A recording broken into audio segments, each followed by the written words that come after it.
This is an interview with Justus Fenner. So you told me that you like to edit music. What do you use for that? Free stuff. There's a lot of different free options online. Don't have the kind of money to pay for the $100 programs, and one of my favorite things to do is there's this one website called the 8bitcollective.com, and that's what I was going to show you right here. It's a website that's all 8-bit music, like the old video games. So it's a NES, and I don't know, I like listening to some of that stuff. It's kind of a neat electronic music, and there's a couple different people on there that I like their work a lot. I kind of listen to every now and then, and it's kind of neat to just see what people can do with the different programs. Even though they're really simple in nature, there's a lot of more complicated things you can do with them. What kind of effects does the site have?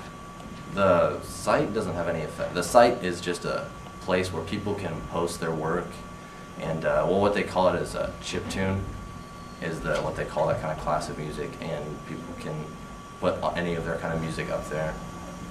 And it's free. It's free for everybody to put stuff up there. So it's not all good, but I like some neat stuff on there.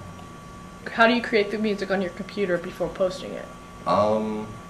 They tell you a lot of different options. There's some more complicated methods. You can use emulators, which basically is like a false version of like an old video game system, because they actually had cartridges that were like music creators on the old NES and Game Boy Color as well, and you can use the emulators and then you port that into another program.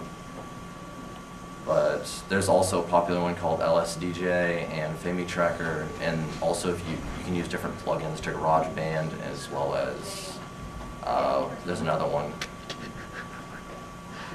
But other than that, the one I used was FamiTracker. I found it the most simple.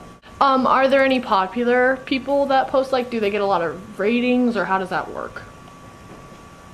I use the site a little bit, but not enough to really get a grasp on if there's any huge art. Obviously no one that anybody actually buys in the stores. It's just a hobby that people have. And there is elements of it in some of the popular electronic music, but nothing that, any names that you would really know.